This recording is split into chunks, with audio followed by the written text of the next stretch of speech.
This village transformed from sitting on a gold mine but living in poverty to sharing that together. This is Diaoyuan Ancient Village in East China's Jiangxi Province. Home to 26,000 ancient trees and Mingqing architecture, locals now earn through footprints, renting out their old homes, doing local jobs, and reserving descendants from the village collective. So how did that happen? It all comes down to an invisible but powerful tool, village shells. Want to see how a whole community turned into a green thing?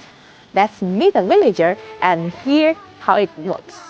你好，这个老房子就是我家里的，这个好气派啊，几百年了。你看它上面这些都是用糯米做的嘞，山河土哎，糯米石灰泥土哎。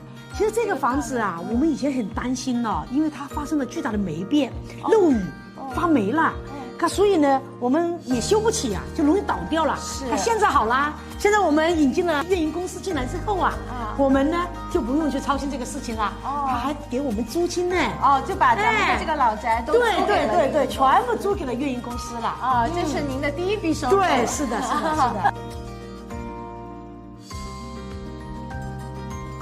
黄阿姨，我听说你在村里还有一份新工作。对呀，村子里面变得更漂亮了，游客也更多了。因为我呢，从小也是在调园长大，我外婆家就是调园，现在我又嫁到了调园，所以我对调园的每一砖一瓦的故事都比较清楚。现在我又在调园村做讲解，给游客们讲解村里的故事，所以呢，一年下来呀，也有一份收入。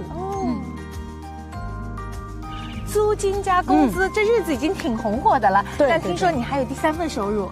有，村里是用我们的生态资源做抵押，带来了大笔的资金，整体开发调园。我们村民是股东，年年有分红，租金、薪金、股金加起来呀，一年能多赚好几万呢。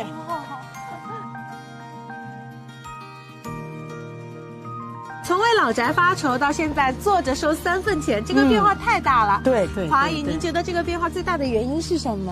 哎呀，这个变化呢确实是蛮大。因为我们村里是给咱们这些老树啊、这老房子啊、好空气啊都算了价钱，也做了报告。所以呢，我们是用这些生态资源，到银行去抵押。有了这个信用啊，银行才敢把这个钱投给我们村里。This is how village shells are helping Asian village grow. They solve a big problem for scenic rural areas, turning natural beauty into real economic value. Diaoyuan used Jiangxi's first ecological assets valuation report to measure its green wealth, then used village shares as proof of credit to secure 80 million yuan loan for village revival. Village shares create a system that rewards people for protecting nature and heritage, ensuring that preserving the past also builds a sustainable future.